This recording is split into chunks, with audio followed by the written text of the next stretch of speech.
differ quite widely from what people have heard in the New Age community, in the New Age movement regarding what the law or laws of attraction are. These are the real laws of attraction you're going to be hearing today and hopefully understanding today. Human beings everywhere say that they want certain things in their life, and they say that they want certain things to be present for all humanity. We say we want certain conditions to be present for ourselves and our species as a whole. And we say we want things such as happiness, health, peace, prosperity, freedom, etc.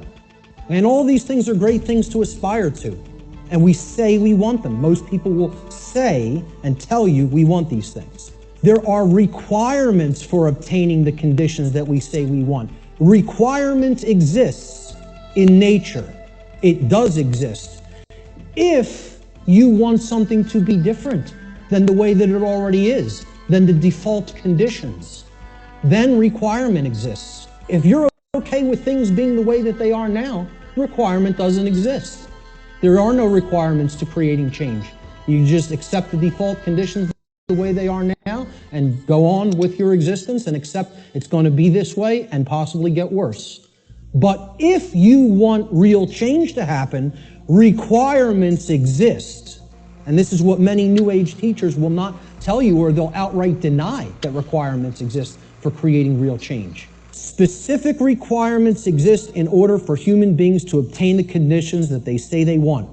If the requirements for obtaining those conditions are not met, those conditions do not just magically manifest by magical means automatically. That's not how it works. This is a key concept to understand. We need to know certain things. Knowledge is required. Knowledge. Knowledge that will spur us to action.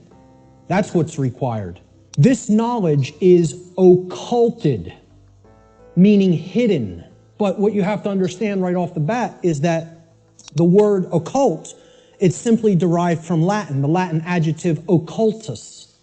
Occultus in Latin means hidden, hidden from sight. The information regarding natural law is occulted knowledge. It is knowledge that has been hidden from humanity. It's held by the few, which is represented here at the top of this pyramid. You can look at this as a pyramid representing knowledge or ignorance. At the top of the pyramid, you have knowledge. The higher you go in the pyramid, the more knowledge. But the pyramid tapers because at the top, very few people understand that information. Down here, you have no knowledge, the ignorant masses. What is this occulted knowledge? Occult knowledge constitutes two things. There's two general bodies of occult knowledge. In the actual mystery traditions and in occult schools, they talk about these as arcana, A-R-C-A-N-A. The word arcana is also Latin. It means knowledge. It means it's dealing with the individual units of consciousness. The human psyche, the first major body of occult knowledge, constitutes knowledge of human consciousness, how it works, how it operates, what our motivations are. The second body of occult knowledge is called the greater arcana, or the major arcana.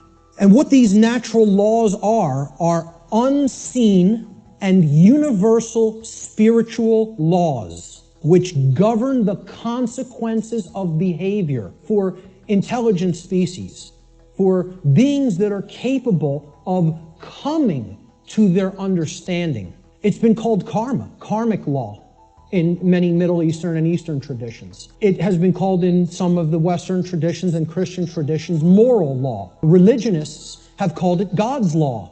Why is this knowledge hidden away from people? And there's a reason for that. In order to create and maintain a power differential. They know how something works, like how human consciousness works, how human motivations work, how human perceptions work, how human beings can be manipulated. This is the thing